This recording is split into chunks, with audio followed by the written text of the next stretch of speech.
6 im Altersheim.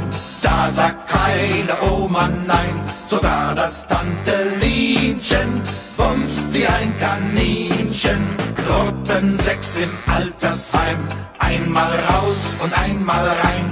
Auch die Schwester Oberin hat schon wieder einen drin. Nur der Opa Krause macht ne kleine Pause, denn er sucht jetzt ganz verdutzt seinen kleinen Schniedelwutz. Schniedelwutz bei Gruppen 6 im Altersheim, einmal raus und einmal rein. Auch die Schwester Oberin hat schon wieder einen drin.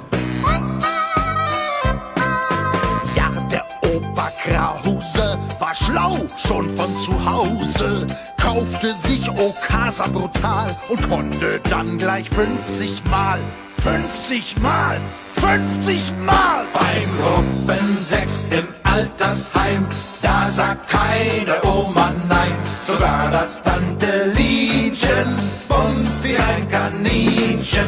Gruppen 6 im Altersheim, einmal raus und einmal rein.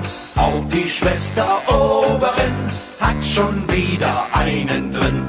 Waldemar, der alte Bock, greift allen Omas untern Rock und die alten Ziegen kreischen vor Vergnügen, Gnügen. Bei Gruppen 6 im Altersheim, einmal raus und einmal rein.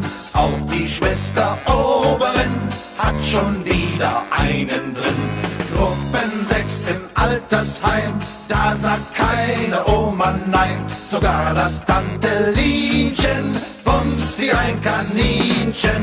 Gruppen 6 im Altersheim, einmal raus und einmal rein. Auch die Schwester Oberin hat schon wieder einen drin, einen